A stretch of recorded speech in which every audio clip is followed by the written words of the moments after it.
Cubs and Brewers heading into the bottom of the ninth, 1-0 score. Hi everyone, it's Lindsay. Let's try this format out and see if it works. 3-1, Ejects takes, did he go? Did not, ball four. Close, good call. Perfect view down the third base line. The only question, did the batter strike at the pitch and miss? If he didn't strike at the pitch, it's a ball. That's what the call was. He gets first base. Adames uses his timeout. Hector Neris for Chicago, super concerned about the runner at first base, even holding it still through the timeout to keep an eye on him. Well, the one thing Hector has to guard against is the Balk here. We've seen him called. We're not coming to a complete stop.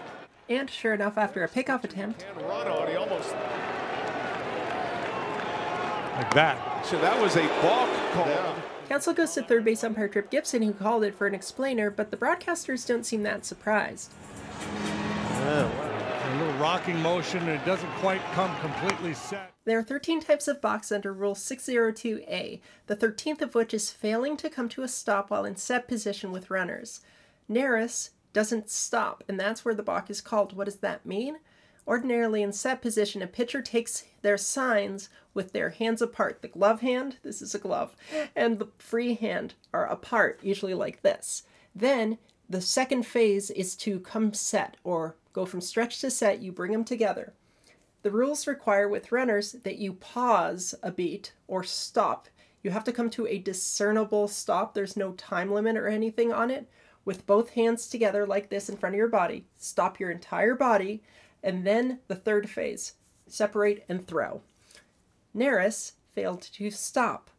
That is where this call comes from. Once again, we are looking for a full body stop. So when he does his motion, his entire body must stop. It does not, and that's why they call a balk. As far as manager coming out for explanation, that's fine as long as you don't argue. He doesn't argue, we're good. Milwaukee takes the lead. The runner that just got balked to second base scores, and then the batter runner gets thrown out at second. So effectively, his run only scores because of the balk call is what the pitching coach, the assistant pitching coach will say between innings to get tossed. Moskos. If you're an assistant coach, you have much less leeway on the hierarchy than a head coach would. Now Daniel's out to argue. All I heard was look at the video. Okay, we can do that.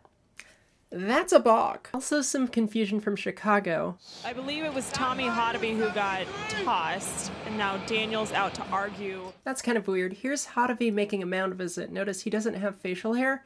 The ejected person has facial hair. This is like Guess Who baseball edition. Not sure what he's barking at the third base umpire about. Although the box score did get the umpire wrong, it was Tripp Gibson, not Laz Diaz.